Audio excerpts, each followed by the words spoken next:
All right. This is Quadling, Josh Marpet, on day 2 of our second virtual BSides Delaware. And I really should learn to pause Twitch when I do that. So we are in our second virtual BSides Delaware, 2021. We are hoping that this again will be the last virtual BSides Delaware. I'm telling you right now it is. And next year we're going to be back in person, bigger and better than ever. We're going to be back at a university. We're going to be, hopefully, we've still got to make negotiations with that. Look, this is a weird time, but we're having a good time here. We're enjoying ourselves. We're learning. We're meeting people, and we're having a great time. We've got, oh my gosh, we've already got 5 or 10 people in the classroom today. If you are not in the class right now, where are you at? Get in here. Come on in here. Let's have fun. Because today, for the first time here at BSides Delaware, Gwydia is going to be doing Mortal Kombat with Fuzzbutts. And we're going to be running, it's a game, isn't it? And Fuzzbutt versus Fuzzbutts, red team versus blue team tabletop exercise.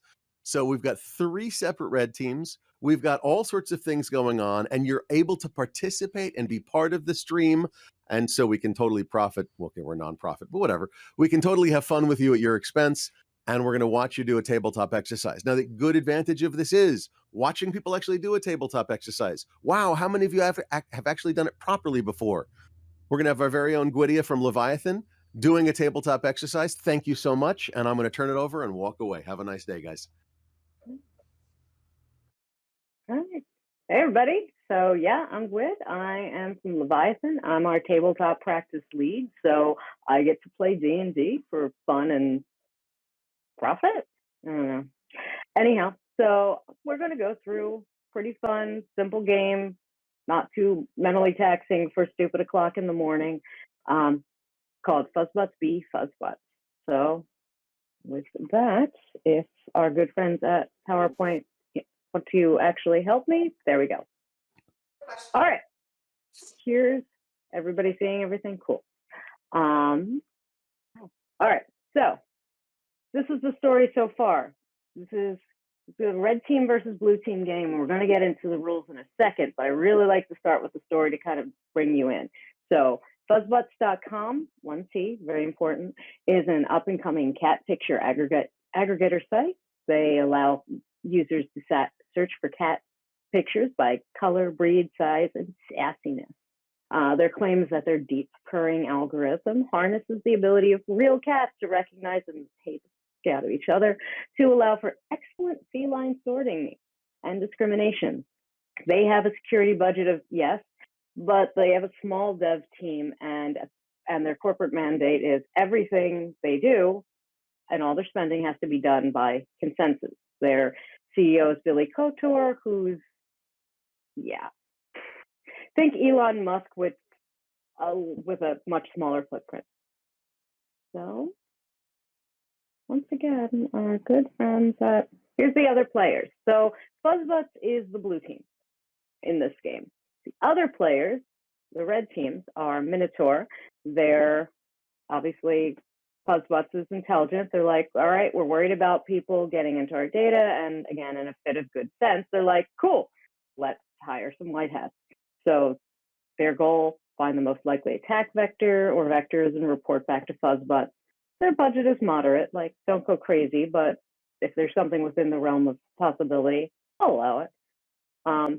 Other second red team, power borkers, bunch of script kiddies. You see what I did there.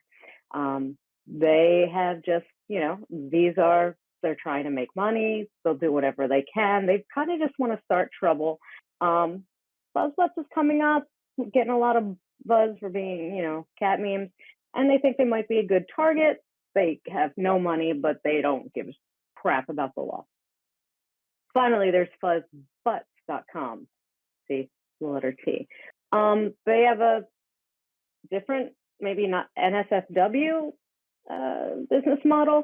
And they were trying for confusion. They lost in court. Billy Kotor, again, think Elon Musk, pasted them on Twitter. And so Fuzzbutts wants to basically take out their competitor here. they're not doing quite as well, especially after having to spend all that money on that lawsuit, but you know, they're pretty well heeled. Again, reasonable things I'll let you get away with.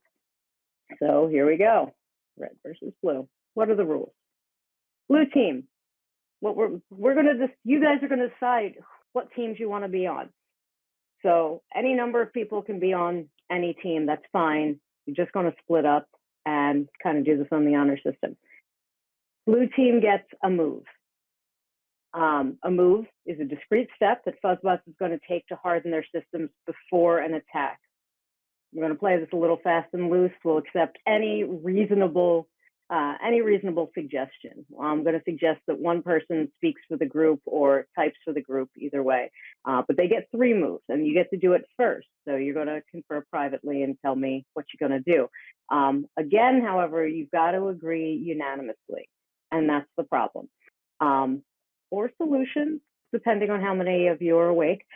Again, you've got up to 1 month to make these changes. So you're basically, Fuzzbutts note something's happening. They get an idea, they have a sense of the 3 kind of groups of threat actors, but they don't necessarily obviously know what they're doing. So you're trying to basically get as much protection as you can using 3 moves.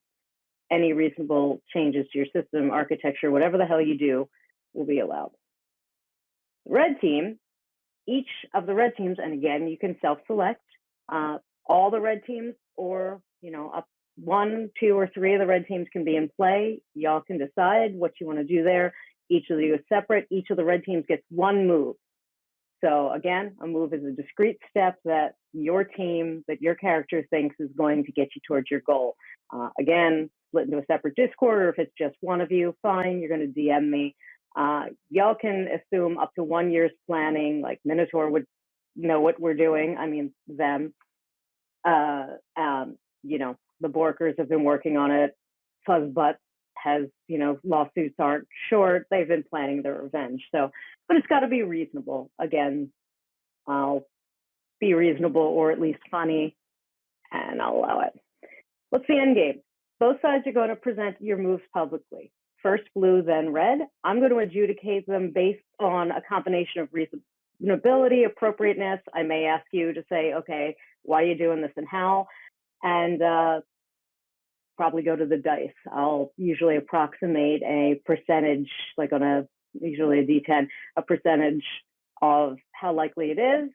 If it's likely, that's fine. If it's not, it's not. And then I'll tell you what happens. I ask in the end, don't fight the scenario. Don't be a sore winner. Don't be a sore loser. And let's enjoy the game. Afterwards, if we have time, we can talk about what worked, what didn't, what would you want to see more of, less of. Was 2 hours enough? What do you think? Because not only do I like playing these games and running them, I'd like people to be able to take something away from them, because a lot of us have to play them. Some people have to run these.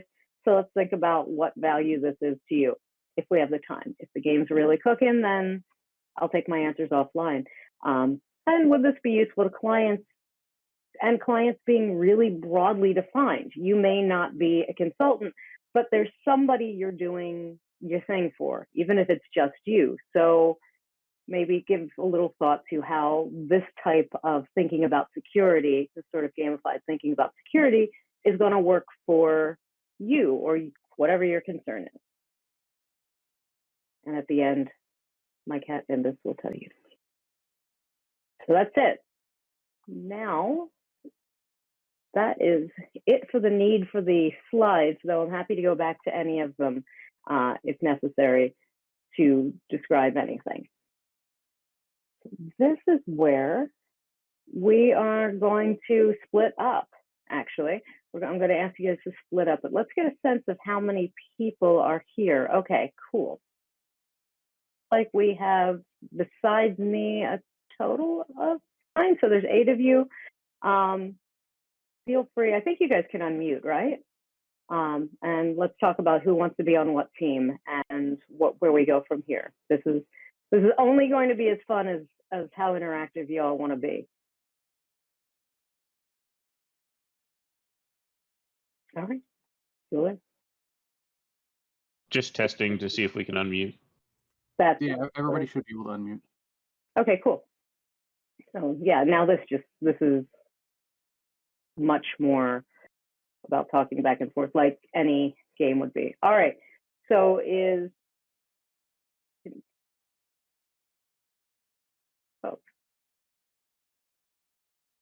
excuse me, really? We're gonna do this now? We're gonna do this apparently. Go back. All right. Let us go into this. Okay. So let's get a sense. Who would like to be on the blue team? Who is interested in playing as Fuzzbutts?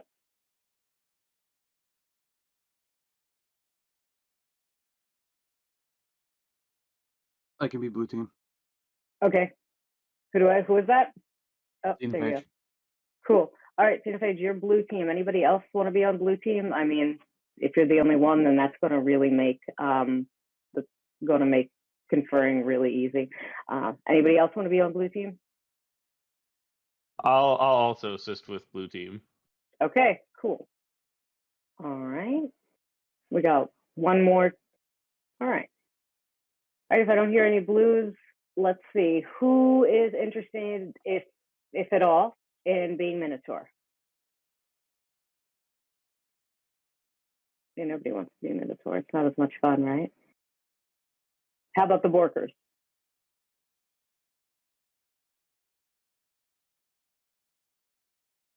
Or Fuzzbutts?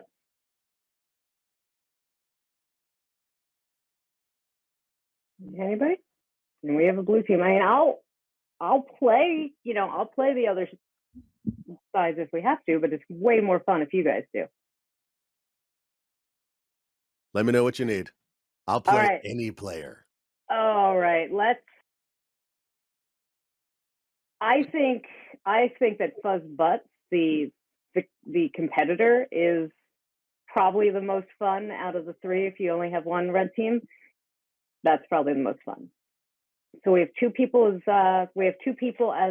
Fuzzbutts.com as the blue team. We have one red at least playing as as Fuzzbutts, their competitor. Anybody else want to jump on either the red or blue teams? I'll jump on the red team to even it out, I guess. Okay, you can either jump on the competitor or you can choose one of the other two, which would be Minotaur, which is basically the White Hat group. Or how about the competitor, since I've not done one of these before, so. That sounds good. Okay, so we've got two people playing as the competitors. We've got two people playing as blue team. Anybody interested in playing as either the outside security consultants, or basically, the anonymous, the out there, the group that you can kind of sculpt any way you want, who's just trying to wreck their crap and make some money? Anybody interested in those? Okay. What? Nobody wants to be the hack the planet people? Come on. Right, that's what I'm thinking, right? Those are the people that, let's be honest, nothing's that fun at 9:15. I think Rando should be hack the planet. As the person running this stuff, I wasn't really paying attention, but sure. Nice. I love it. Your job's just going to basically be to come up with some attack. God damn it, Quadling. What? I'm just going to sit I just gave you the opportunity to scream into the microphone, hack the planet! It's too early for that. Hack the planet! All right, I'll shut up. How about whisper quietly or slightly angrily? Hack the planet! So for the blue team, how how good can we assume their basic security posture is? Like we have 3 moves, and that, do we have to, I don't want to say waste them, but do we have to spend them on basic things? Like they have a sim, they have XDR, or they have endpoint protection on all their endpoints. Are those moves, or can we assume that really basic hygiene is covered? for the purposes of this, yeah, like your basics are covered. I know I'll drag in your idea of basics, and everybody else's idea of basics is a little different, but I'm going to go with be reasonable. If you come up with something ridiculous, I'm going to tell you that you have a 10% chance. But yeah, like you don't have to waste one of your moves to be like, we would like this thing called a sim. No, so that's pretty cool. And if we make our moves, you make your first set of moves. Oh, and feel free to be talking amongst yourselves on the moves while I'm talking. Ideally, you'll be the folks that are on blue team, throw up or open up your own DMs, be talking about what moves you want to make. Red teams, think about it. And, feel free to jump in too. If you don't want to actually play one of the moves, one of the players, but you want to make comments, it's fine. We're sitting around a virtual gaming table. This is chill. So yeah, give me anything reasonable. If we go around and it's going well and I apparently don't die of my morning coffee, you may get a response round. So red teams may screw with your shit, and you may get a chance to respond and go back and forth a little bit because we've got a 2-hour slot. If people are interested, we'll keep playing the game. So I'm hoping at this point, blue team. Actually, since you've got the classroom, you've got this class as long as you want. Well, there we go. So we can keep playing as long as this is fun, or talk about tabletops. The thing about doing these, and again, I hope you guys are thinking and talking in the background. The thing about doing these is they just like a real regular, like D&D, or I play and design indie tabletops for fun.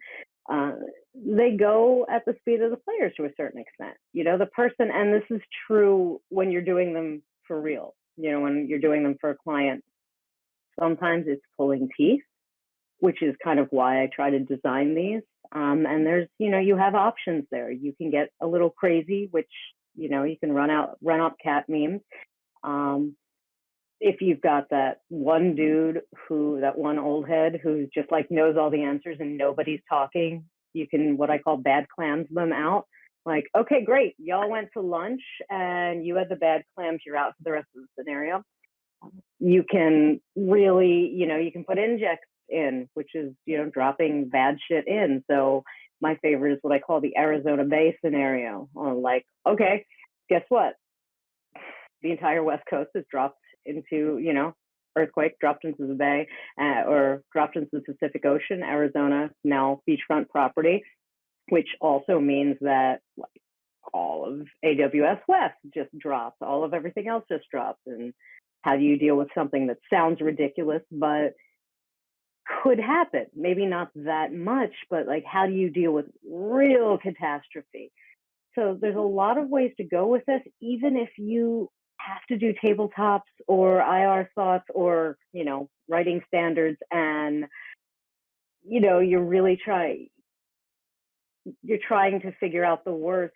Thinking of this in these kind of ridiculous terms is often useful. Like, are you really preparing for the West Coast to drop into the ocean? Probably not. But what sort of, what branching pathways does that get you thinking about?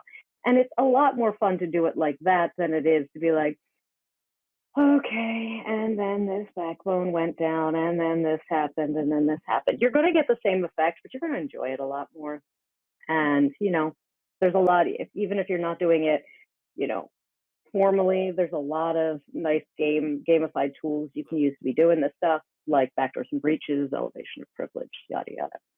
All right, checking in with our actual players. Blue team, have you come up with 3 moves that you are ready to DM me?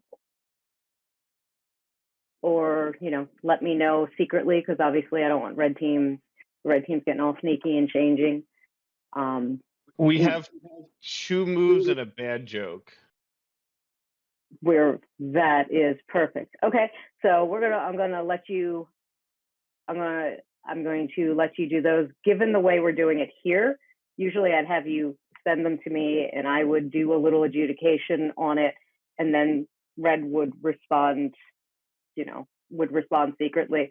But in this case, because, you know, we're going for a little back and forth, and because you promised me there was a joke, we're just going to go with it. So, blue team, what's move one? Okay. Move one is a well-implemented DevSecOps workflow where all code is deployed through a CI/CD pipeline that automates vulnerability scanning, and does stuff like SAS, DAST, SCA, and flags vulnerable upstream code that needs to be patched. All right, that sounds reasonable, absolutely reasonable, given your finances. You've got a small team. Tell me a little bit more about how you are, and I didn't define small, so, and that's fine. I'm, again, playing this a little fast and loose because morning. How is that happening? Remember, you've got 1 month to be doing this, so how are you making that happen with a reasonably small team, but a budget of yes? We bring in an outside consulting firm that are experts at doing that sort of DevOps stuff with the security embedded in it, and they set it up and train our developers on how to push their code that way. Okay, you know what? I'm gonna say that's reasonable. I'm gonna, you know, I am going to do a roll on it, but I'm going to say that you've got an 80% chance of that going pretty smoothly, given the parameters that I've set.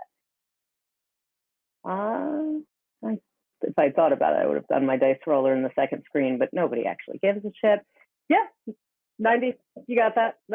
That works. That is reasonably in place. Now we'll see what the red team has to say about all that. But I'm going to tell you that that's reasonably in place. So what's number two? Xenophage, you want to explain number two? Yep, as soon as I can find my mute button. Number two is we have an internal threat hunting team that does their thing on a daily basis. So, you know, they're out there kind of trolling the network, looking for pretty much anything that's wrong or shouldn't be there, and tracking it down. Okay. Did they exist prior to this month when you started getting some intel that these attacks were going to happen? Was this a pre-existing thing, or did you spin it up? The company had a security department that had, you know, sort of a full-on. I mean, they're a little bit more advanced than you know, your general yes/no security team. So they weren't doing threat hunting prior to that. This is something new that they started because they've been made aware of the threats. But they kind of gelled as a team and off they went. Okay. All right. I'm going to say, given that, I'm going to say you got, and this time I'm actually going to do this. Yeah, I'm going to say you've got like 60% on that one. So I think that's, you know, a reasonable thing that happened, but, you know, that you had going on, but, you know, so if I get, you know, 6 or below, you're good. 2, fine. 8. Great. That happened. So that's part of your security posture at this moment. All right. Give me your third. Hold on. Give me a moment. Why didn't I put Bailey's in this? I mean, I'm a professional. All right. Hit me with your third. So we're slightly concerned that you'll rule this unrealistic, but we have users who paid attention and took their security awareness training seriously. Hey, there's the joke. Yes. I swear to God, I was just getting on to say that.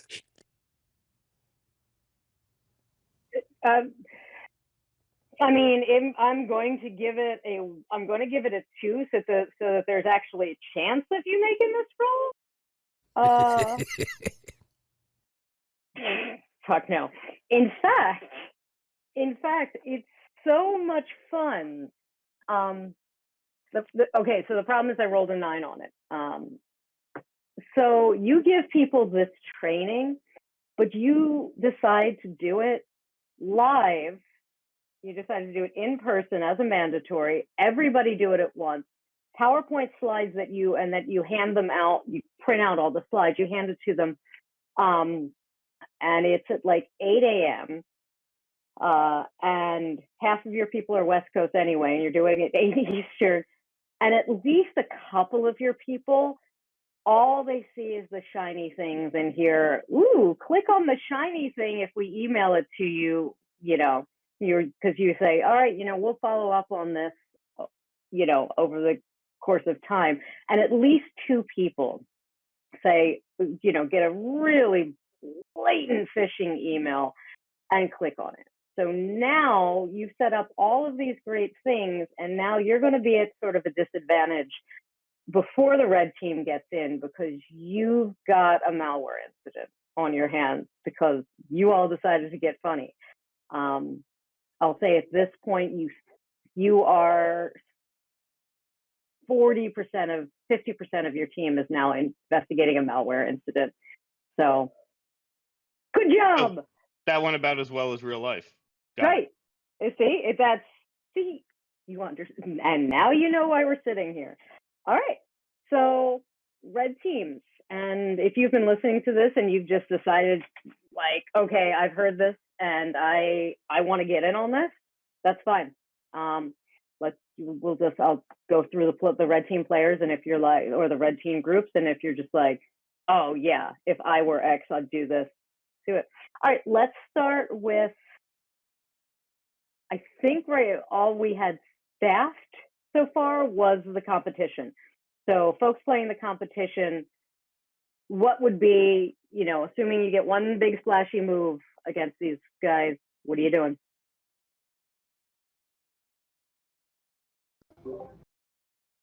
My idea was that we leverage our very similar looking domain name to do a phishing attack. And since the training went really well, maybe we'll actually get a couple hits. All right, I'm giving you an 80% chance that that's going to work because their training went horribly. Let's do it. That works. That you absolutely get it. In fact, they can, at least right now, prove it, but it seems like the malware might have come from y'all.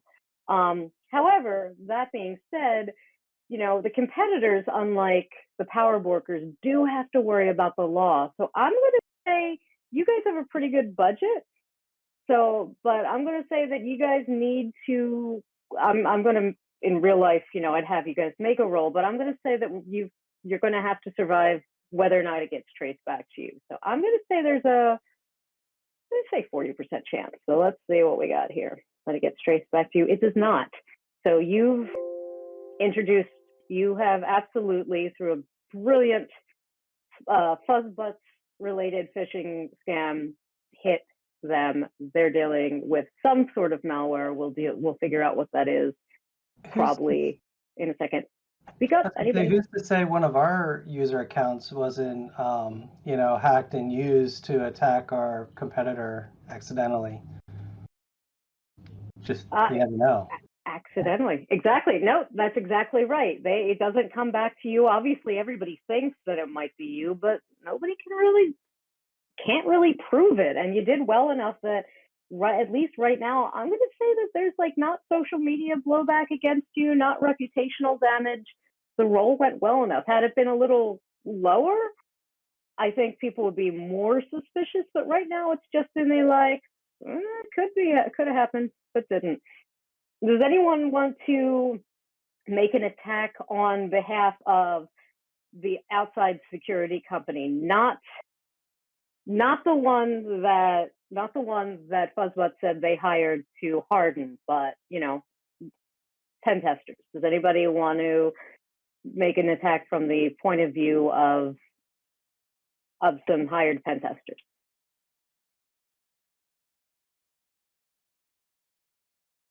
All right, I'll do it. I'm going to say that they assigned some fairly junior people to this because after, looking at it, after finding out how profoundly expert your staff is in listening to your training, they assign associates, they assign juniors, and so the juniors just decide, all right, we're going to just do a real basic port scan and see if we see anything open. Like that's their first attack. You know, not terribly sophisticated, but that's where they're going to start based on putting the least effort in for this. So I'm going to say there's like a 50% chance they're going to find something, because you did actually take the time to harden your security posture. It's just that, TIBCAC errors all the way down. They do not, somehow they did not find anything on a basic port scan. So far doing well. Does anybody have any ideas coming from the point of Hack the Planet? I think we had somebody that we got voluntold to do that. Okay, I was voluntold to do that. All right. Remind me what I'm coming up with again. I really was concentrating on other things, and then Quadling sold me out.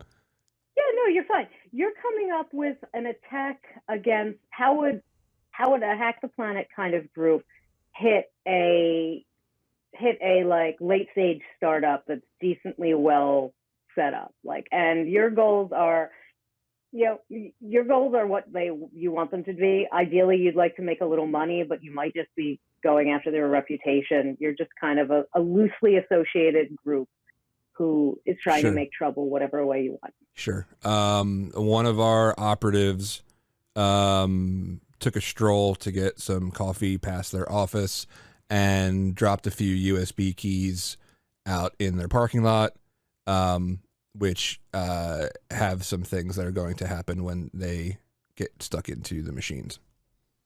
Okay. Given the wonderful training, I'm going to say that that's like 70% likely. Let's see what happens. Roll the magical die.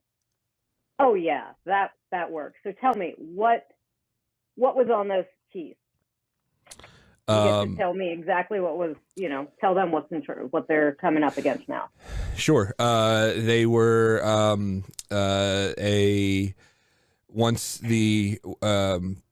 once they get plugged in and the auto run launches the USB key to open, it now has popped a shell on. Well, assuming. And I don't know. Well, I suck at these games because they assume a lot. I'm going to do it. Okay. You assume anything you want. If I think it's unreasonable or out there, I'll push back, or I'll let the dice decide it. So I'm going to assume a late stage startup has employees with laptops that have administrator privileges on them or that run as administrators. And once that pops up, that then opens a channel to a C2 callback server. That's totally reasonable. I'm not going to even make a roll on that. Especially, I didn't say so, but especially if we're talking the last couple of years, that's definitely going to have had to happen. Okay, so this is where we're at. Blue team, do you have a sense? Have you at all been talking about how you might respond to that? So can we get a roll for whether either the EDR or the sort of outbound traffic monitoring to the SIM and the SOC picks up the evidence of this? Yeah, and I'll say that's, you really did put effort into that. So I'm going to say that's you've got a pretty high likelihood. Yeah, you catch it. Son of a bitch. Yeah, but catching it and doing something about it is its own issue. So we've got some stuff. So let's deal with it in line, Blue team. I'll tell you right now, I'm going to go in terms, we'll discuss the ransomware, and then we'll discuss, or rather the malware, which, okay, guess what? Ransomware, and then, and then what you've found next. So I think that covers the two major things. Yes, because the port scan didn't come up with anything. So let's start with Blue team. How are you going to respond to the malware that definitely didn't come from your competitor. No way, no how, no chance. And blue team, I'm going to say that, you know, let's just go. Let's just go from here and let's hear what you got. Okay, so we detected it, and there's two. Let me be very clear. You've got two things going on. First, we're going to resolve what happened from the other team, from your competitor. They got ransomware in there, and then there's what call them Hack the Planet got through the USB keys. So let's start, because you didn't ask at any point whether when and where you caught the first thing. So let's first deal with the malware that let's call it ransomware, that your competitors managed to hit you with because your employees listen to you so well. So first, so we detected the ransomware, right? I mean, we're going to say we detected both of these attacks. Yeah, well, I'm just handling them in sequence because it makes more sense there, because they're going to have different effects on you. You detected, actually, tell me how you feel like you would have detected the ransomware. How would you have found that? So hopefully our EDR system would have flagged the ransomware. I mean, ideally it would have flagged it before it executed and started encrypting things, but we could say that yeah. So you don't, that's your hope. All right, I'm going to give you a 50% on that to see at what point you found it. Ooh, yeah, not so much. I mean, you learned about it. I wouldn't say you found it, but you learned about it when somebody reported they couldn't get into the customer, oh my God, I'm too tired right now. The database of people who have signed up for customized cat memes.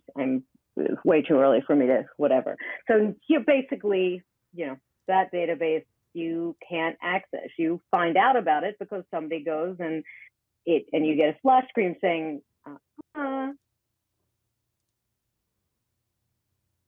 So that's how we found out about it. That's how you found out about it. I rolled a 1, or I rolled a 0%. So yeah, that did not go well for you.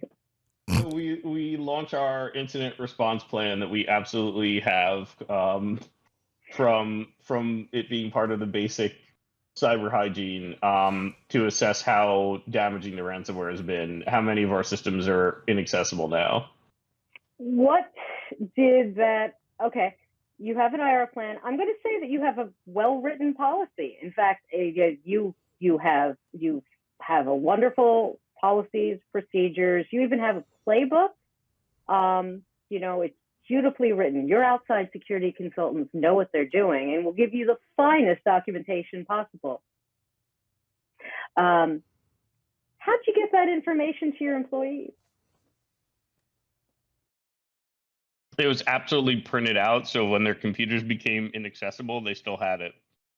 All right, let's see. You've got a 30% chance of that. It actually happened. You had it printed out. That's amazing. Cool. So you have physical copies of this. I'm going to ask the question again, though. How did you get the information to your employees? How do they know how to use this? You mean other than the documentation? Yes. Or maybe a better question would be is, this was written within the last month. Let's even say like somehow they handed it to you and it was beautiful and perfect on day 2 of the month. So you've had most of the month. How have you communicated this, like, besides handing out physical copies to your employees? Do they know about it before this thing happens? Yes. They were notified about it through email, and we held a training about it. Oh, wow. Your employees are really good with training.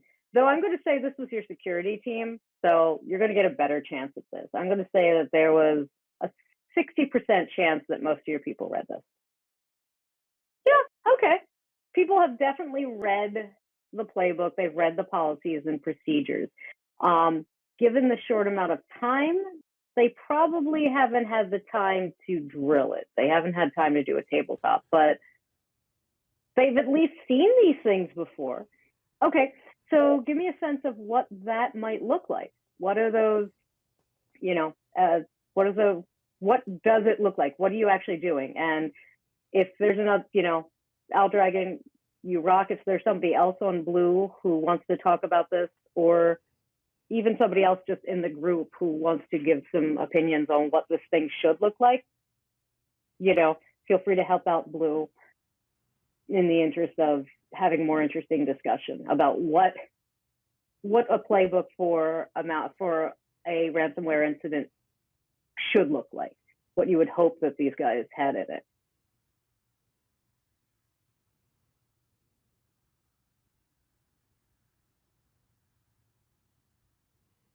All right. Aldragon, if you've got some ideas, or you and your team member over there have some ideas, hit me. Okay. I don't want to monopolize the talking time. If somebody else has ideas, jump in at any time. Don't worry about it. But, So I'm going to say that our IR playbook is pulling machines offline, and quarantining them, cleaning them, and investigating what's been infected, and then restoring them from backups. Okay. Who's the other member of your blue team? Is it Xenophage? Yep, that's me. Cool. All right. So you've heard what Aldragon just said about that. How long do you think it's going to take for that to happen? What's your goal? Well, the goal would be so we would prioritize, the different groups based on business need. Who's making the money, who's protecting, et cetera. So we would sort of prioritize the different departments and then work through them. And time-wise, it's going to depend on how big the infection was. Was everybody hit, or was it just a bunch of people in marketing, or do we have that sense of that? From an IR playbook perspective, it's a prioritization of the different departments, making sure that everybody else is disconnected and bringing back online the most important bits first. Okay. And yeah, we're going to say that basically what's locked is your customer list. Everything internal is working. In fact, I'm even going to say, because the rolls were really good, that for right now, the only people who are noticing it are your customers who have signed up for your special, in your inbox. Get the finest cat memes tailored in your inbox. So those are the only people you're hearing from right now. So you're going to say that's your priority, getting that up? Yeah, and if we can, if we can leverage the existing security, like EDR and everything that we have, to make sure that there's a signature out there for what we got hit with. Okay. I'm going to say technologically, let's see. That's going to seems reasonable. You're going to do it, but it's going to take a while. So you are starting to, Blue Team, you're starting to get customer complaints.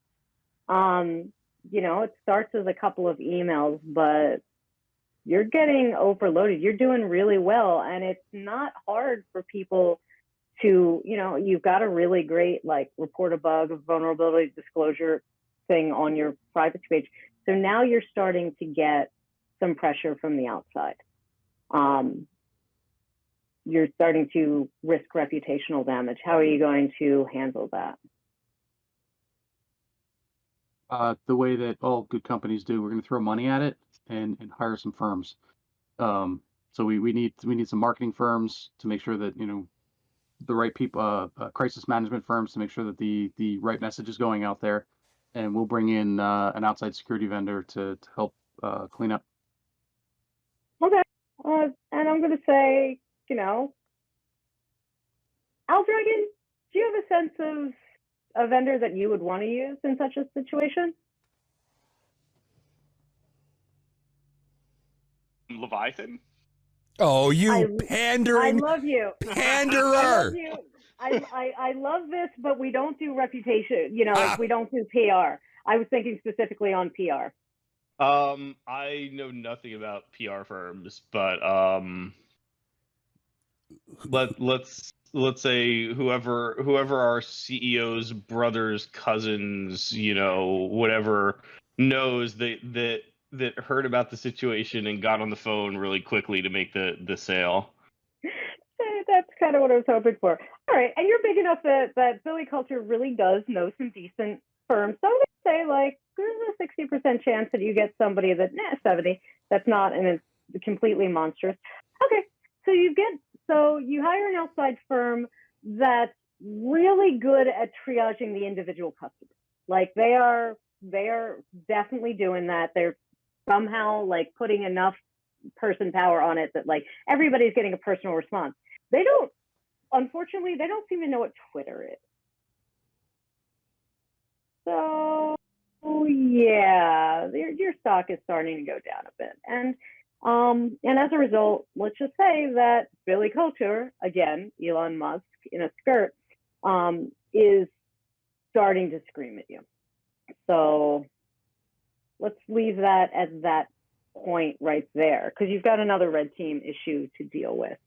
That being, God damn it, I've forgotten. The other thing that you've caught, the Hack the Planet stuff, the USB stuff. Oh. How do you figure out, because you catch it, how do you figure out that that's not the same as the ransomware?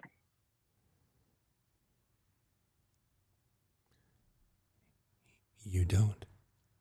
Yeah, that's a tough one. I mean, it's a different tactic, and obviously we can assume a different strain of malware, but I'm not sure we could ever be 100% sure that it wasn't the same group.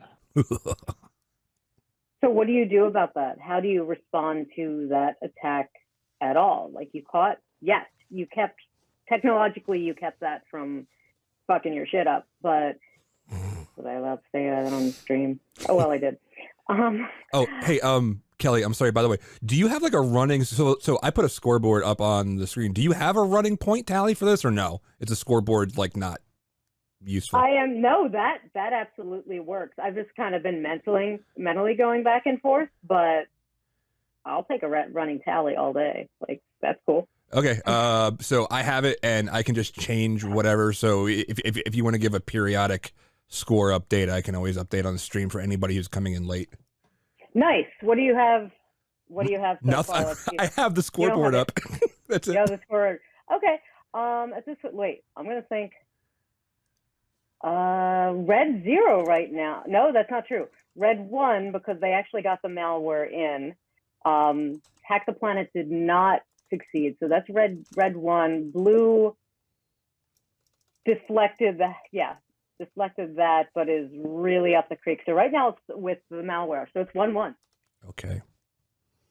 I will update the scoreboard in a couple seconds. And red's going to get a chance to jump in again in just a second.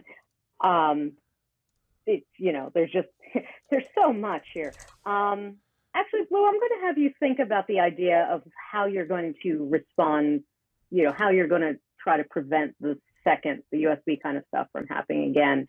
We're going to go back to that, but let's go to the red teams and anybody who, again, I'm going to go through the three teams, 3 red teams. And if, as you've been sitting here, you've been like, oh no, I want to get in on this, or you have any ideas, jump up. You don't have to be the player that was there to begin with.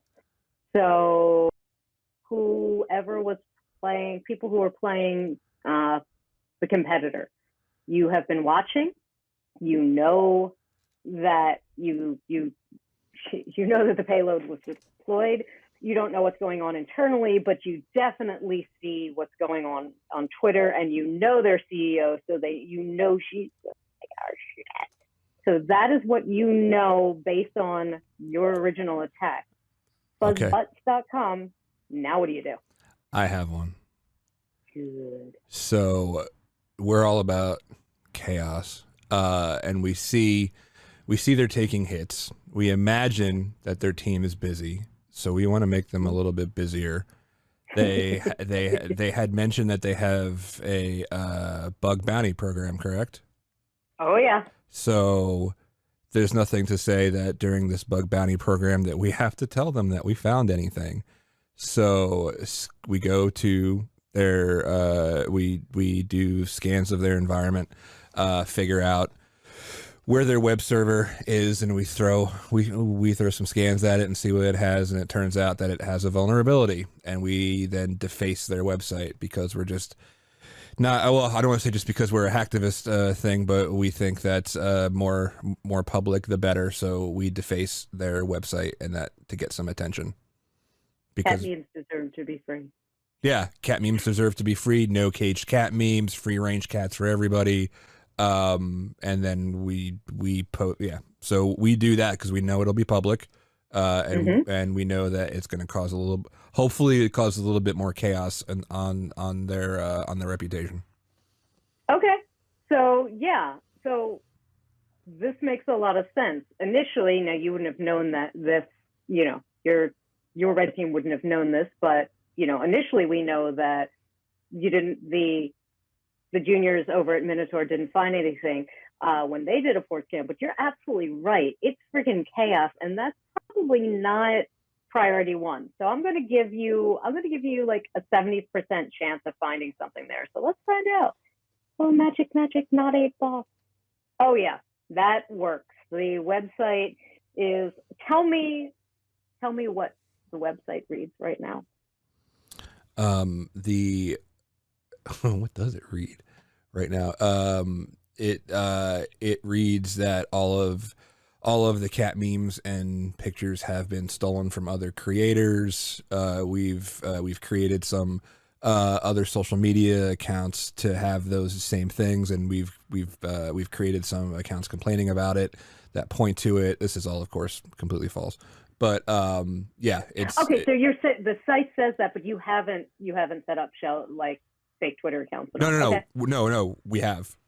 Okay, you have. That's what I wanted to. Yeah. Right. So because we wanted power along with the defacement, we wanted whatever else was out there. So we set up some fake social media accounts and things like that, complaining about these very same things, and that's and hopefully that affects their stock. Nice. Yeah. No, absolutely. Okay. The player or players playing the competitors. From the outside, you see this. Like Twitter was like, their social media presence was being hit. Their stock was starting to slip before that, and then this defacement happened. So at this point, looking at this, what is the direct competitor doing?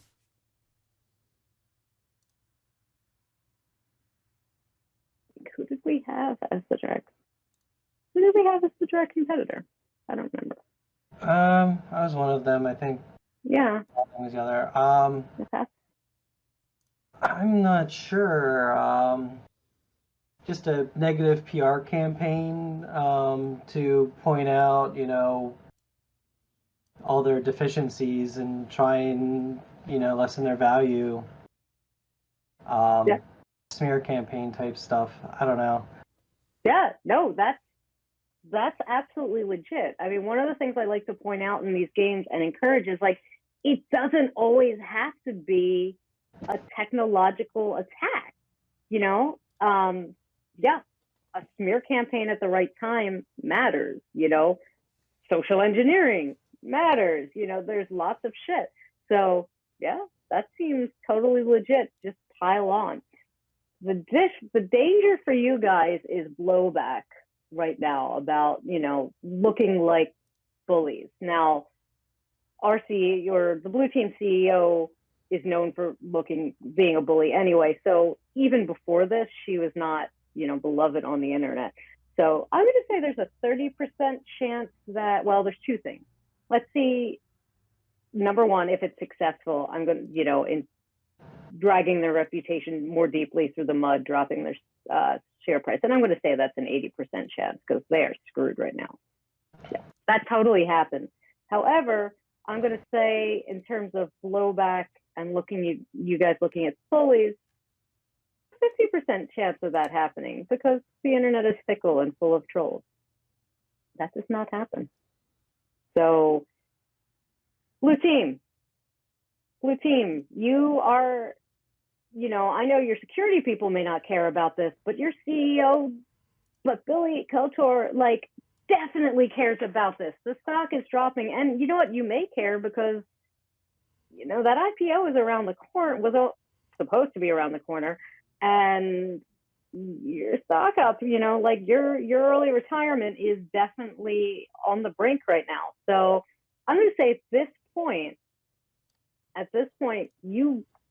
Billy Kotor is basically comes down from on high to wherever your IT war room is, and it's just screaming while you're trying to deal with this issue. And the issue we left for you to deal with at this point, so now we have got 3 issues for you. How are you preventing the USB key type attacks from happening again? What are you doing about, we still don't know exactly how you're going to resolve the ransomware, and you're getting screamed at, and your website's defaced, and you're getting screamed at. So your life sucks right now. So blue team, how are you prioritizing this? What are you going to deal with first, and why?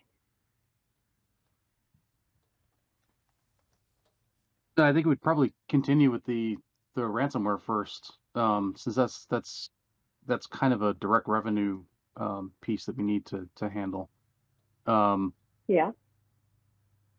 I mean, we already said that we pulled in marketing firms for part of this, so I would hope that they're handling the reputation part of all of this as well. As far as the USB sticks go, that's a group policy. No more USB on the computers. That port doesn't work anymore for anybody. Okay. Well, let's resolve. Okay. So the PR firm, let's say, I'm gonna see if they're stopping the bleeding. On Twitter. It's gonna be hard, but I'm gonna say it gets better. It gets a little better, but it doesn't matter because your CEO is still losing her shit, and you've got a human element here. Everybody knows that it's getting a little better and you're communicating well, but you've still got a CEO calling for people's heads. Functionally, how do you deal with that when you've got a screaming person that can you in your offices? Al Dragon, I know that this has never happened to you, so why don't you practice how this would go? So we're a small team, but somebody is in charge of the security team, presumably. So that person has to tank the CEO and get them out of the IT area and into a conference room where they can discuss the situation. All right, that sounds reasonable. And with a group this small, she probably hired that person. So I'm going to say it's fairly likely. Yeah, this happened. However, that means your security lead is in a boardroom getting yelled at right now. So this never gets better for you, blue team, sort of.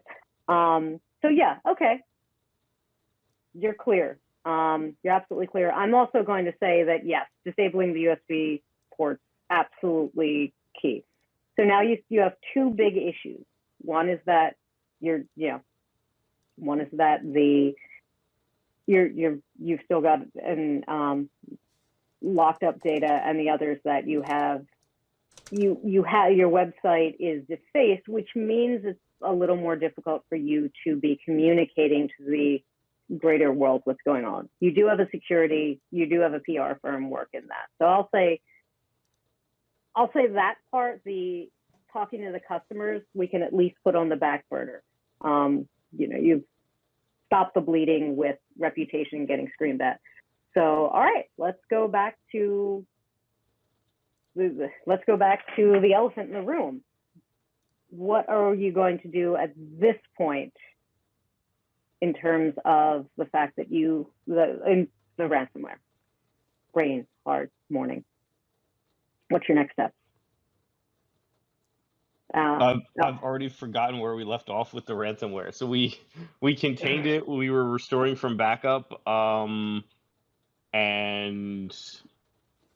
I think that's where we left off.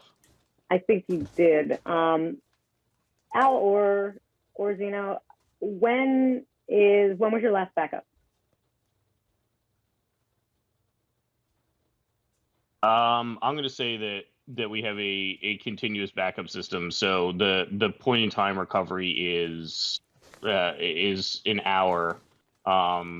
Let's say like an hour recovery point going back 3 days, and then like a week recovery point going back from there, and then eventually it becomes a monthly recovery point.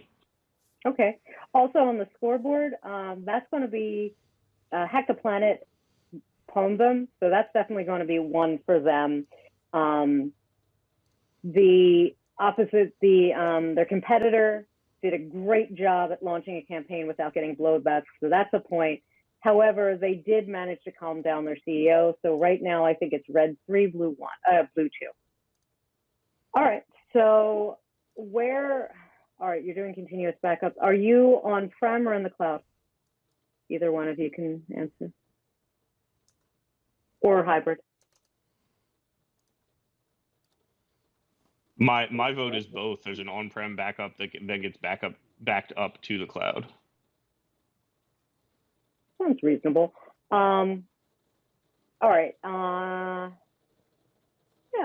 that's fine. And I'm not going to ask like which cloud. It doesn't really matter if you're in Google, Azure, AWS for right now. Yeah, that's fine. All right, let's see. Yeah, that mainly works. You're able to get it. Yeah, you lose a little bit of time, but yeah, you're back up and running pretty well at that point. So that's another point for blue. All right, so you've got that. You're back up and running. You've found the damn thing. That's fine. What do you do now? Customer facing stuff is up. You're back running with minimal loss. What's the next step for the blue team? Forensics. Find out the initial attack vector for the malware and also the website defacement. Okay. Let's start with the website defacement. You're pretty sure it was Hack the Planet, and so I'm going to say that's about 90% certain that you can trace that back to them. You've also thrown so much damn money at this. All right, so you know pretty much beyond a shadow of a doubt, it was Hack the Planet who defaced your website. What do you do with this information? Turn it over to the FBI and our PR firm and let them work out the best way to deal with it. That's fair. Hack the Planet. You've been nailed. You're pretty sure. You've got enough, tentacles and enough things that you would hear and and be pretty sure that they know it's you. Do you care? No. And what steps, if any, are you going to take about, regarding law enforcement or anything like that? I don't know. We'll probably just sit back and watch and laugh. Like they're not gonna find us. However, that's assuming that everybody had really good OPSEC and that it was that people are using, nobody has like that little program that they wrote didn't get traced back to a certain person that left their GitHub open or some shit. Yeah. So So as I step back and laugh, I'm actively like picturing myself in this situation, going, "Oh shit!" So And that's exactly why these games are important. yeah. So I am going to begin.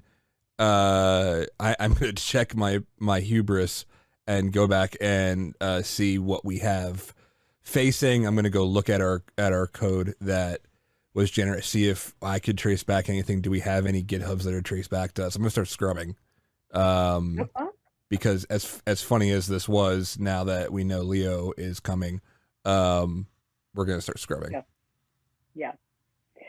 And I'm going to say, like, you've got experts, you know how to do it, but you are pretty distributed. So that's going to, that's a lot of surface area to scrub. And, when something like this happens, a lot of people are going to go to ground. So I'm going to say it's a half and half that you're able to successfully do this. You are. You're fine. You somehow manage to cover your tracks. Like, Elio knows there's something, but they can't really nail anybody. They can't do much of anything. So you definitely do it. So yeah, you covered your ass and you're okay. You hit, you got out, and you're happy. You seem to have met your objective. So extra point for red team. One of the red teams absolutely met their objective. I got like actively anxious when I thought about that. I'm like, oh no. Always that one guy that got drunk and forgot to use Tor. It's that one asshole who was just like, let me use code that I've used in my public dissertation shit. Sure. And that right there, like if I could have snapshotted 2 minutes of any game, or of a game I've run and explained like why this is important, that's it right there. Oh, I'll go back and create a highlight of it for you. It's all being recorded.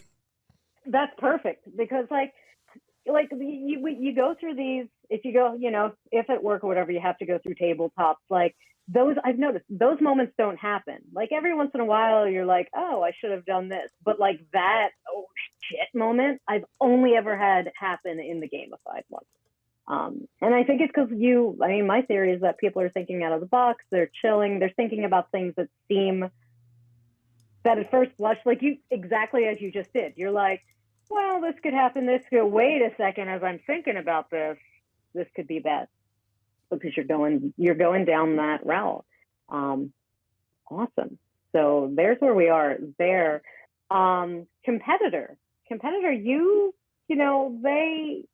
hit them, they've still, they're dealing with things forensically.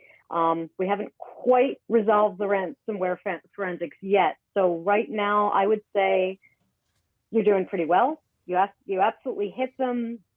You did actual damage, probably financial damage, reputational damage. You managed not to get blowback from your own kind of whispering campaign, kicking them when they were down. If you get, let's say you can take one more shot. You're seeing that they're coming up. You can see from the outside or from, whoever your information tentacles, that they're working again. They haven't lost a lot of data.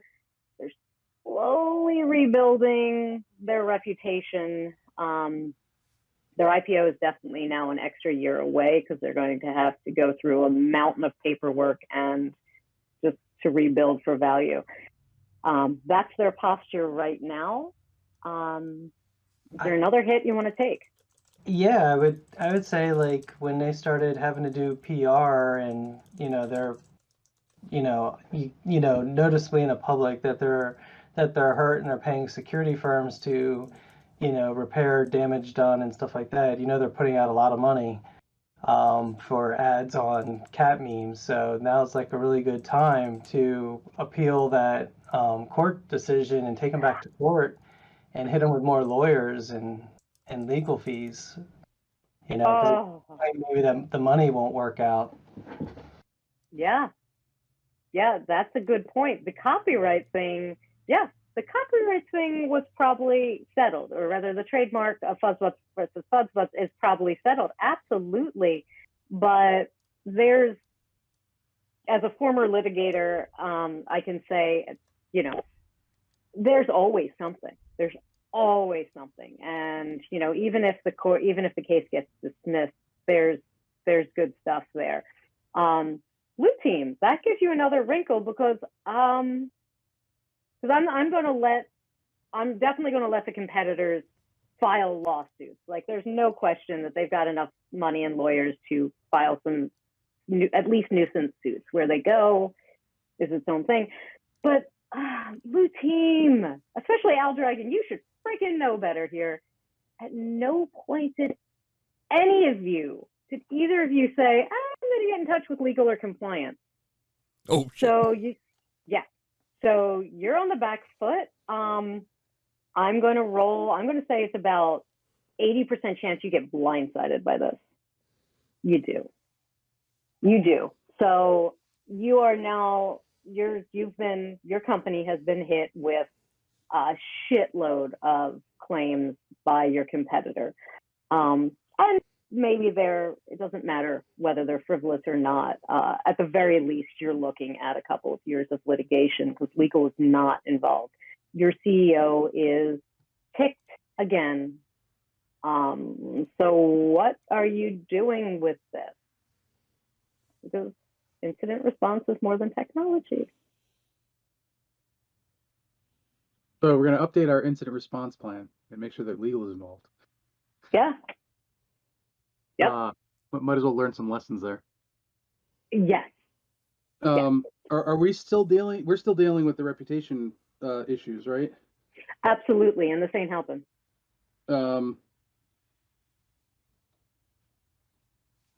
This is not helping. I don't condone this at all, but it may be time to replace the CISO and start cleaning house a bit, make it look like we're doing something to kick that reputation up. Yeah. Okay. So, all right, I'm going to say that I'm going to make a roll. I'm going to say that's 70% successful. And actually, you do that, and your reputation starts to, and people, the InfoSec community at the very least loses their shit. And like, you're scapegoating this, that, and the other. Your CEO is happy because she doesn't know shit about shit. She's just like, we've made, she's out on Twitter saying, we've taken decisive action. But like, the InfoSec community is not happy. The cat meme lovers are like, seems so. So yeah, you're really taking more reputational hits while this case grinds through. Let's hop back to the forensic on the malware. So, we do know you're not going to trace it back to the other side. They did pretty well with that. Oh, red team, another point for you because you lawyered up successfully. So back to the malware forensics. You're not going to have traced it back to the other team because they cover their asses pretty well, but you still have this issue of this is a thing that happened. You might have I'm going to say you understand how it got in, combination of, vulnerabilities and your idiot employees. But what are your steps to keep this from happening again? So that was the important part, is the understanding how it got in. So now we can improve our processes, fix the vulnerability on the website. Yeah, that was the main concern of the forensics, finding out all the pathways in, and then being able to either patch them or add security controls for them or find some other way to account for them, excluding the idiot users because that's perpetual. Yeah, that's exactly it. It's never, we're always saying it's not, it's not if you have your next incident, it's when. Like, it's going to happen no matter what you do. in this case, one thing you didn't have to deal with was somebody actually, I shouldn't have even called it, well, probably shouldn't have called it ransomware, because nobody was actually asking for a ransom because things went a little differently. But yeah, that's something you would have had to deal with, which hopefully would have triggered legal. All right, so I'm going to say that, yeah, you've cleaned up you're in good shape for what's coming next. You're looking, you're still, however, I think the last sort of leftover tendril here for you guys is reputational damage. The CEO is quiet, but yeah, you're still taking the reputational and legal tick damage. Is there anything that you think that you can do to help that, to soothe that? Because really what's at stake now is your early retirement. Our Those of tasty, you that are tasty still there. stuff. Yeah. Those of you who are still with the company, congratulations, person who has just been promoted to CISO, whether or not they want to. What are you going to do? Like, that's the last thing. That's sort of the last loose end that's there for you guys.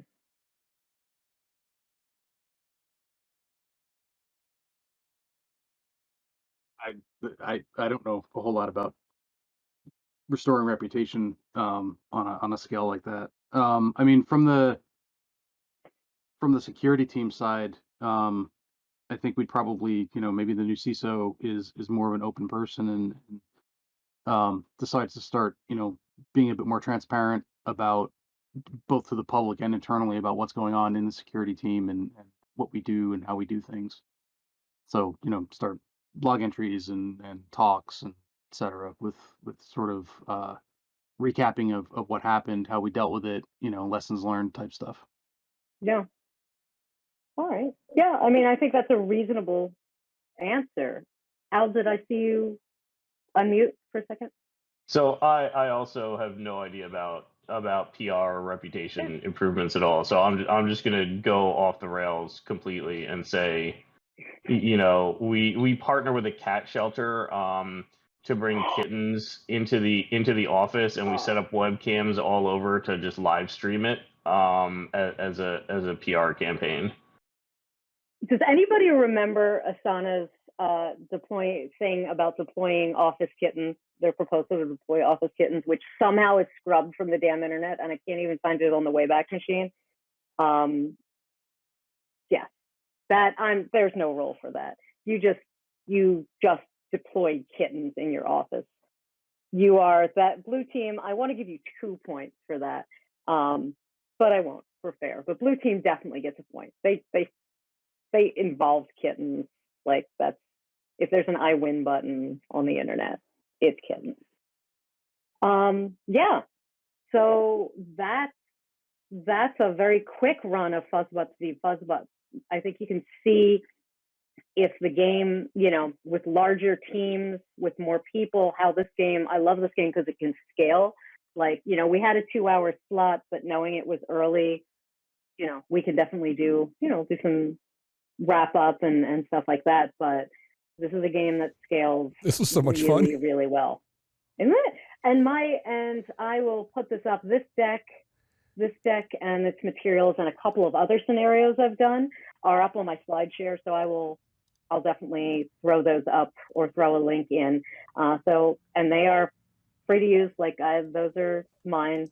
One thing I love about my company is all of our IP stays our IP. So when I create these things and I put them up, I'll scrub them of client data and y'all can use them. What are some, like, did anybody have any ideas of, like, hearing other people like, oh, I would have done that differently? Like, one thing I was thinking towards the end with the reputational thing is maybe leverage the board, if you've got one, leverage the board to get the fucking CEO out of there, because she's toxic. Yeah, I was kind of like internally screaming about, why didn't you go to legal? Why didn't you do that? But that's me. Like, I'm very much, yeah. I've always been very much like, okay, nerds, let's get the adults involved first and say, like, Yep. here's what's going on. But that, I've also, everybody's life experience varies and stuff, but I've been in a lot of situations where it's like, yes, we have to address this, but there is now PR and marketing, and they are very much often the people who are loudest first, and like you need to do something with them. But yeah, that's a really important part that we often forget about as security people and nerds. Yep. I will say, so one of the ways I'll do these is role-based. Like I'll do character classes and like you're legal, you're this, you're that. And I'll usually make people play whoever is, like make people play the thing that is farthest from what they are to get like security to understand legal, this, that, and the other. In games where I do not do class-based stuff,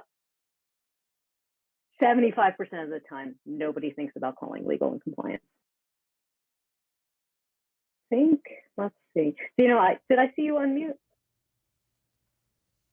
Yeah, I was just going to say, booting the CEO never even surfaced as an option. I mean, I guess it's one of those ingrained things where you're like, that person's untouchable. I didn't even think to say, like, maybe the board steps in and does something about the CEO. Yeah. I mean, yeah, because like, at least to me, like in my head, this is playing out over a very short period of time. So if that happens, like, God, the politics in that, I wouldn't have even thought of that either. Yeah. I think from like the competitor standpoint, you would have probably more above the board, actions taken like targeting board or CEO or hostile takeover type weird stuff, businessy things, and just not getting in the way if it just happens that their site gets hacked and their PR goes down the tubes, because that would further their gains. But didn't really think about CEO or board specifically in this. Yeah. Can I throw something in the mix? Always. So not specifically about this scenario, but every time I run a tabletop, like every bloody time, I try to run multiple iterations. And when I start going, hey guys, have you cooperated with the other teams? And they start looking at me funny, like, what are you talking about? And just, have you consulted? Have you cooperated? Have you determined who's responsible and accountable for the various pieces of this, these issues, problems, these whatevers? Like I had one where I had IT, security, and compliance. And I told IT and security, have you talked about which tools you could buy and use, and they could use your tools and save their budget? And they went, we don't do that. Well, you'd save half the money because you're duplicating everything. Yeah.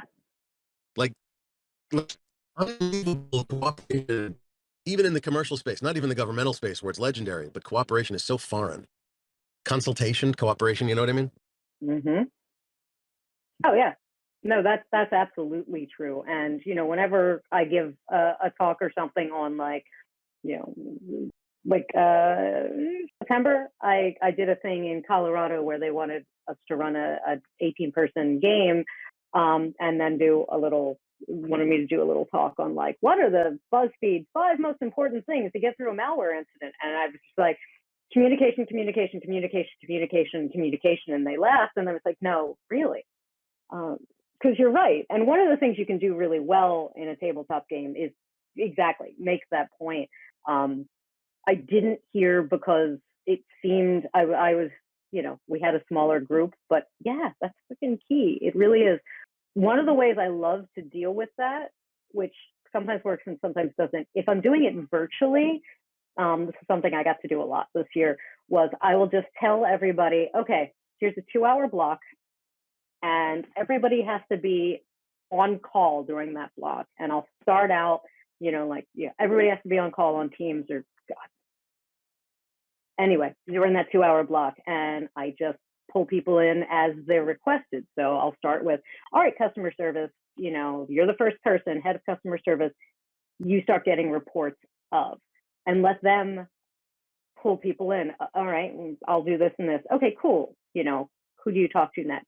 And let them pull people in. And it's fascinating to see when not everybody is sitting around the table and you actually have to think of who you're pulling in and what you're doing, how that fosters communication. And I've definitely had a lot of people say like, oh, wow, I've never been in the room really with legal or with something. So, you know, an interesting way to make that happen and make people understand that the problems are solved more easily and efficiently when you have the right people in the room is make them put those people in the room, because, you know, once customer service is there saying like, yeah, and I got this complaint, cool, well, what are you going to do about it next? I don't know, that's security's problem. Well, all right, call security, think security, and security does this, and then security doesn't call legal, and, you know, and doesn't call C-suite or whatever. But making people sit in that moment of pure freaking terror when they're like, I don't know what to do, it drives that point home really well. So this ransomware didn't go full ransom, because just the way the dice rolls, you know, if I were doing this for compliance, like a SOC 2 or an ISO or something like that, I would probably push it into somebody calls you and ransoms, you know, actually calls up with a ransom to force them to get legal in, so that like we could test that process. So just throwing it out there. And blue or red can, you know, anybody can answer. How do you think this would have changed if, like, would have changed what you did if there was a demand? Either somebody put a demand on Twitter or, you know, or directly contacted you. How do you think this might have played out differently? Well, then it gets into convincing people not to pay and discovering whether they stole anything that could be used to extort us if it got released publicly. Because I think we at least succeeded with the backups, so we didn't need to pay the ransom to get our operation back up and running. But there's always the extortion threat of releasing confidential data publicly. I think your CEO is going to be a wild card there too. I mean, if they're based on how the CEO was, I can imagine they're just going to do whatever they can to pay that ransom to get it out of the way. You know, throw money at it, and then probably at the same time start going crazy internally to screaming and yelling at people to make sure it never happens again. What are some good reasons not to pay the ransom? You don't negotiate with terrorists. Paying the ransom doesn't mean that the ransomware people have deleted the data. I mean, there's no way to prove that they've actually gone through and gotten rid of whatever damning evidence that they have. So I mean, for me, it's, you know, you pay and the ransomware guy goes, oh, cool, they paid. Oh, we'll come back next week and do it again and just use the same data. And then, you know, or you pay and they release it anyway because, you know, it's just for the lulz. Yeah, I think that's true. And you brought up something that Blue Team y'all didn't address, and I decided you guys had taken enough hits, so I didn't go down that route. But yeah, you restored from backup, but who knows? You don't know if that data got exfiltrated. And if it did, yeah, that's its own problem. It could be released or whatever.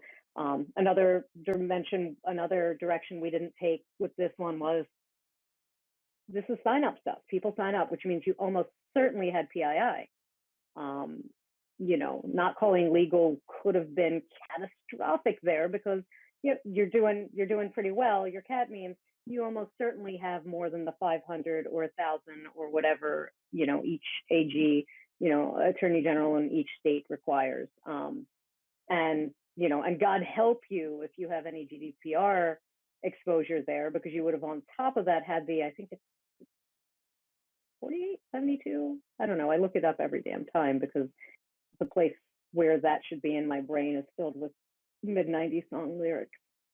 But yeah, I mean, that's another thing. You know, something as stupid as a cat aggregator, like a cat meme site, you don't think about it. But as soon as I said, cool, what's locked down is the customer, you know, like your customer mailing list information, that could have / should have triggered checking out, you know, evaluating for making it not just an issue, but a breach. So I'll throw that out too. Had it been more of a breach situation, how, if at all, does that change the way you go about this?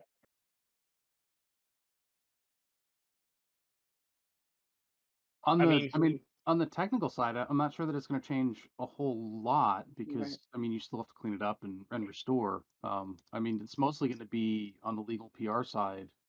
I mean, that happened, and we just have to own up to it. Or you know, depending on the CEO, try to hide it. Yeah. Al Dragon, I think I saw you unmute. Yeah, but that's what I was gonna say. I don't think it does change the technical side. It just adds legal and PR complications and reporting requirements. No. And this is actually where getting people in the room who don't talk is important, right? Because a lot of you, and reasonably so, don't get me wrong, reasonably so, are like, I don't know what legal and PR do, and that's totally fine. You know, I'm kind of the rare duck that straddles them a little bit, though I'll say I'm much more, you know, compliance than tech. In fact, when I design these, if they're crunchier, I almost always, you know, I almost always consult like, what should the tech stack look at? But it's important, right? Like, you don't have to know the law, or you don't have to know exactly what forensic tools, but having a sense that, you know, of what the process is for the other person and the other people is important. Just having a bunch of people who've never been in the same room together play one of these, or swapping roles in character classes, is fun. You'll see if you check out my slide shares, you'll see a game, at least one game where I've done that, and I like to give them a power, you know, because obviously everybody should have a power. Yeah, that's why this stuff is fun, and that's why, you know, the game way of doing it is fun. So let me open it up more generally. What worked for you guys as we played this? What worked? I thought all of it was awesome. Like, nothing comes to my mind where I'm like, that sucked. Don't do that again. Nice. I liked, Well, then, you know what I like the most is like the fact that you threw multiple red teams at them. Cause the fact that like there's just these little assholes running around just creating chaos I like that one. Yeah, I'm glad. Well, and that it's all different goals, right? So I was able to say, like, all right, you know, hack the planet. You've met your particular goal, because your goals are different than like the pen testers. They want to do a good job and also enjoy their job. The competitor wants to see the company sink for their own reason. So yeah, it makes the blue team especially have to think about, it's fun for multiple red teams, and it also makes the blue team think like, shit, it's not just, we don't have to think of hardening in some like weird amorphous way. We got to think about like, who wants to fuck with us and why. Al? I like the dice mechanic as sort of an adjudicator, because it cuts down on the tendency to argue about whether something would be successful or not. Like, you know, there were a couple times where I'm like, well, that wouldn't have succeeded because we said we, you know, did X, but any control can fail, and there's always the, you know, did the person who implement it do a good job? So I like the idea of, well, you know, the dice didn't roll in your favor, so, you know, that control failed, and now you're screwed in that particular aspect, and you have to deal with it. Yeah. The key with doing that while running these is be reasonable about it. You know, if I was an asshole and be like, no, I think it's 30%, no. You know, you don't have to, you know, especially in something like this, is a more casual game, you know, I don't have to get super granular, but yeah, a reasonable reasonable randomization to deal with the fact that, yeah, any control can fail. You know, these get crunchier if I'm doing them for, you know, a compliance thing. But yeah, I like it. I like a little bit of randomness. You know, I'm actually working on a book on this that will take forever, but one of the things that I explain is why randomness is important, and then deal with randomness and what I call like crunchy, crispy, chewy rule sets and needs. And this would be like a chewy, like a little randomization. So I'm glad that worked. So I know some people I've heard do these tabletops. Some of y'all have been in these tabletops, and some not at all. But what do people think they can take out of this for themselves or their clients or whoever? Well, it really, and I've seen this like up close at a lot of different places. One of the most important things is like involving other people outside of a technical space, because there's so many silos in different places. Not every culture is the same. I've been in startups that were like an enterprise, and I've been in enterprises that were like startups, and it's getting all the relevant players together and realizing now is not the time to be the first time to do that. Like that should have been the corporate culture from a long time ago. And if it wasn't, why wasn't it? Who wasn't advocating? Who didn't have the foresight to do that? So that's the most important thing for me, is when that comes out, and even still, you'll go back a year later and they didn't learn their lesson and say, hey, didn't we talk about this? You know, or some people really take it to heart. So yeah, getting all the stakeholders far before the shit hits the fan. Yeah. This is the annual thing too, is really interesting. If you're doing it for compliance, you're doing something that's got to be on an annual cadence. Like, we did the thing to get you ready, you know, for your, like, we did this, I do this, you know, we did the thing to get you ready for your audit. Here's our findings, you know, here's the deliverable. Okay, you know, my part of this is done. I'll see you next year, and come back. I'm like, really? Are you kidding me? Like, really? Same shit. Yeah. Anybody else find any particular value in doing, you know, tabletops, or especially tabletops that are more fun than your average bear? Well, in general, it promotes just like the conversation, and you know, if you make it fun enough, I mean, it can be part of the culture too. So I mean, just blowing off steam and doing something like this at work, you know, there's not necessarily any major consequences to what happens at the tabletop. Everybody kind of learns a little bit about each other, and you know, just the overall fun of it. And does anybody feel like by doing this in a more gamey way, it takes some of the pressure off, as opposed to like a regular tabletop where you're looking around? Absolutely. And like, yeah. 100%. This is so much better than like, here's all your binders and blah, blah, and like, no, 100%. I talk all the time, and when Quadim was like, hey, you could be one of these people, I was like, oh no, and then it got to be fun immediately, and like, yeah, that's so much better than the stuffier other ways I've seen it done. One of the things I talk about is stress versus suspense. Like, regular tabletops can be really stressful, not so much because of the scenario, but because your boss is sitting there half the time. Like, if you're on the security team and your security lead's there, like, hopefully your relationship with that person's cool, but if it's not, you're like, I don't want to be the person who looks like they never read the information because binders suck. So yeah, like, I've gotten feedback saying, like, by doing this, everybody gets to step out of everybody gets to step out of reality a little bit, especially if it's silly, like cat memes. Like, but you know, I've taken these silly scenarios, and depending on the client, like, all right, I'll run it completely straight laced. The same damn scenario, but if you put a couple of cats or dogs or something in it, all of a sudden people want to know what happens next, as opposed to like looking over their shoulder.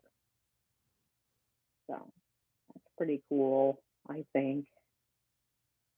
Using something that's not the company that you're at, it makes it easier for people to make decisions and call things up, because then you're not, at the end of it, there's really no way to point fingers and say, you know, you should have done your job better.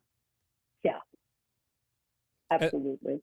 And like, people will innately can just be stressed. Like, that's just some people's natures. But if you throw in fun things, it's like an automatic diffuser when it comes to it, because somebody just has to remind, like, hey, look, cat meme. And you're like, ah, cool. And then like that little stress level goes down a little bit. So But yeah, like Xenophage, like if you're tied to the actual company and this is all of these things, now you have all these like institutional like grudges and shit that start coming up. But if you just throw it in as like a cat meme thing, it definitely diffuses that. And that's the idea. Like the process was the same. I mean, we had that Rando had that, you know, light bulb moment that is very real, right? But you know, like very real, like it's a useful thing that you're going to take, but yeah, without pointing fingers and stuff like that. So like, you know, to the extent that I've definitely, people who have heard my spiel about this but not yet played in one of these games, like, well, nobody's going to take it seriously. Like, you don't have to take it seriously as long as the messages are there. Like that moment of, oh crap, could we get everybody to scrub, is the fucking point. And people are going to remember it too. That's the other thing. If you're having fun, like, you're going to remember it. You're not going to just say, well, we got through all the binders. You're going to, just like with any, like, you know, any tabletop game, you're going to remember that time that somebody did something crazy. Like, y'all are going to remember that blue team in the first round decided to try to rely on their on training and how horribly that went. And that's going to, you know, next time somebody's doing a training, you might think about that, like, oh yeah, there was that time. Whereas I find, you know, I don't retain stuff. Even when I'm running them, I don't retain stuff from the straight laced games.